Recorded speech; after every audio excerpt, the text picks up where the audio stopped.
give me the time and I'll be blowing your mind. Guess I'm another lyricist, I was a cynical child. The innocence of evan ignorance, you never really noticed that my flow was fucking ridiculous. Picking a pitiful, never subliminal, seminal sentence, but I say I'm a goddamn monster. Call me necrophiliac, I feel I'm on a level that most of these other niggas never really gone close to. I hope you notice me, I spit it focusly. This is my passion, devoted. I can't quit, I came in and conquered by constantly practicing, passing these peons and pleading for peace. I'm a चलो बच्चा party, अगला topic है हमारा law of equi marginal utility. Equi term आ गया। Equi मतलब कुछ ना कुछ इक्वेट कर रहे हैं।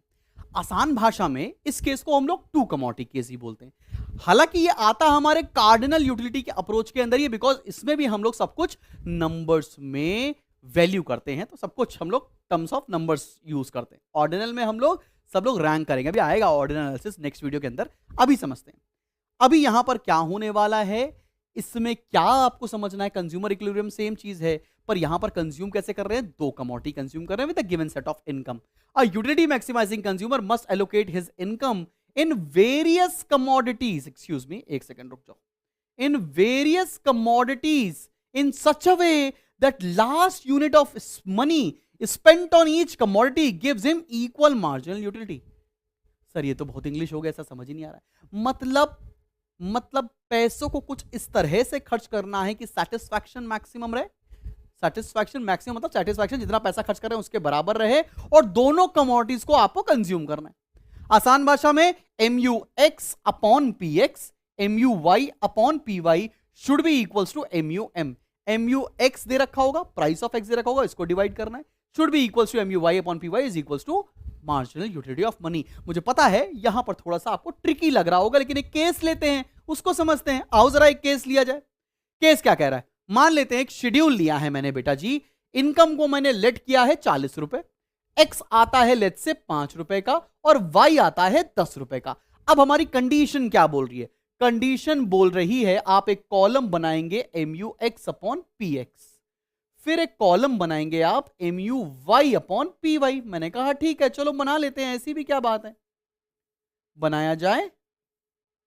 चलो भाई, MUX अपॉन PX, MUX है 50, PX है 5, तो 50 अपॉन 5 ये आ गया 10, 45 अपॉन 5 ये आ गया 9, 40 डिवाइड बाय 5 8 7 6 और 5।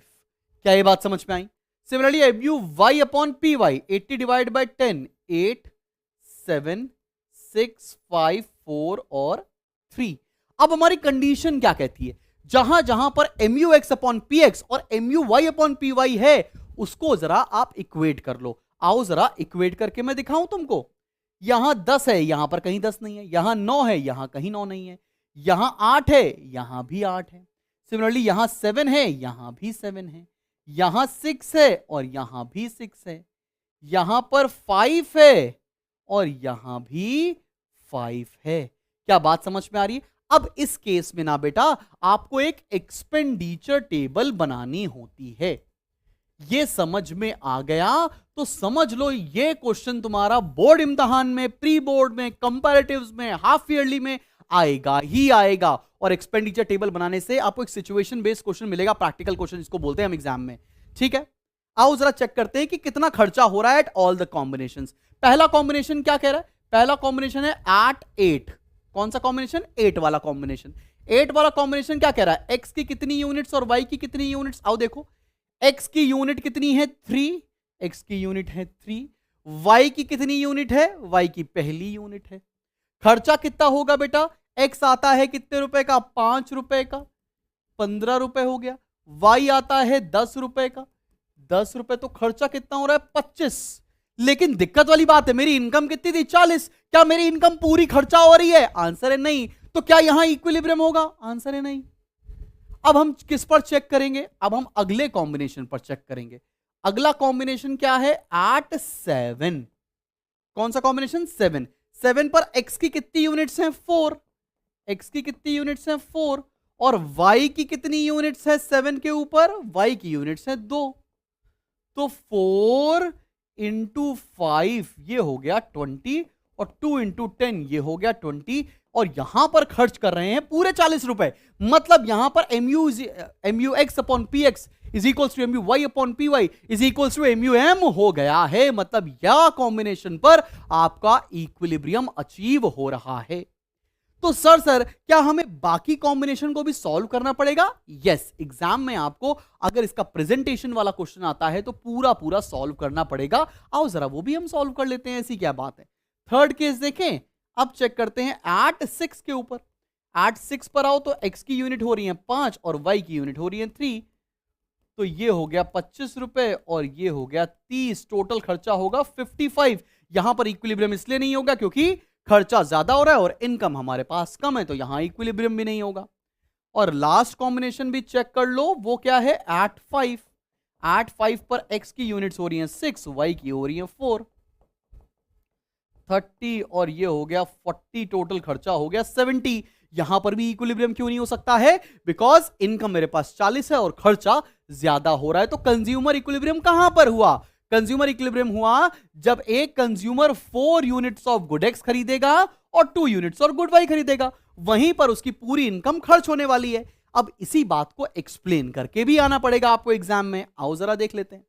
ये जो घटना घटी है इसको सब हमने नोट करके यहां पर लिखा भी है, जो आपको एग्जाम में कैसे लिख कर आना है। आओ देखते हैं। Suppose consumer spends his income only on 2 goods X and Y. Let us assume income हमारे पास 40 है, एक्स आता है 5 रुपए का, वाई आता है 10 रुपए का, ये हमने अज्यूम कर रखा है। और अगर आपका प्रैक्टिकल क्वेश्चन आया तो आपको एक क्वेश्चन में गिवन होगा, ठीक है ना।